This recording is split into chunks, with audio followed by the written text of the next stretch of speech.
sezvo tichiziva vamwe vedu mune dambudziko ukugova pfuma panobuda zvakawanda sezvo tichiziva vamwe vedu mune dambudziko ukugova pfuma panobuda zvakawanda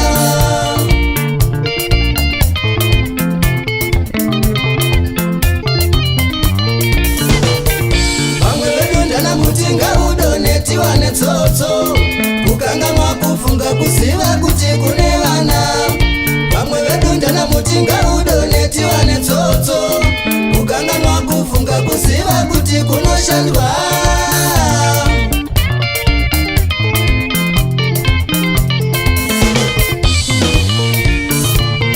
ko zvakaipei kushanda zvedu kana iri pfuma yosarire vana ko zvakaipei kushanda zvedu kana iri pfuma yosarire vana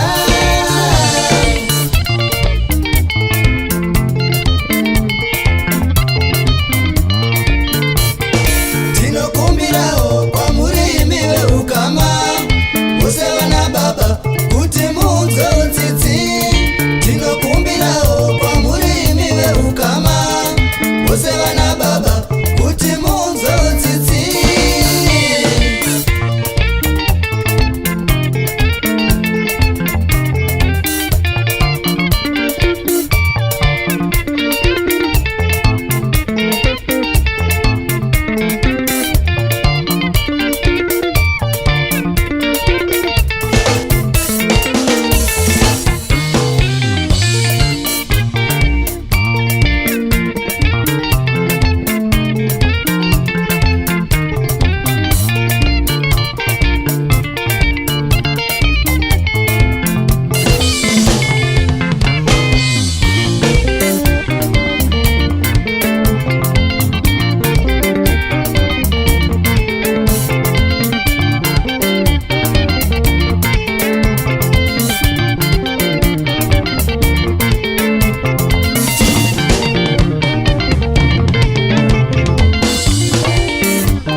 kwazvo kutisiya murufuse.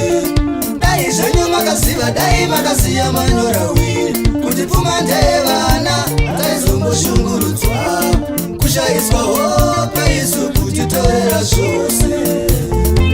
Baba makatisira nhamo, pfumvu huru kwazvo kutisiya mumabvunze. Dai zvenyu makaziva, dai makasiya manyorawiri, kuti pfuma ndeyevana taizomboshungurudzwa, kushayiswa hope isu kutitorera zvose.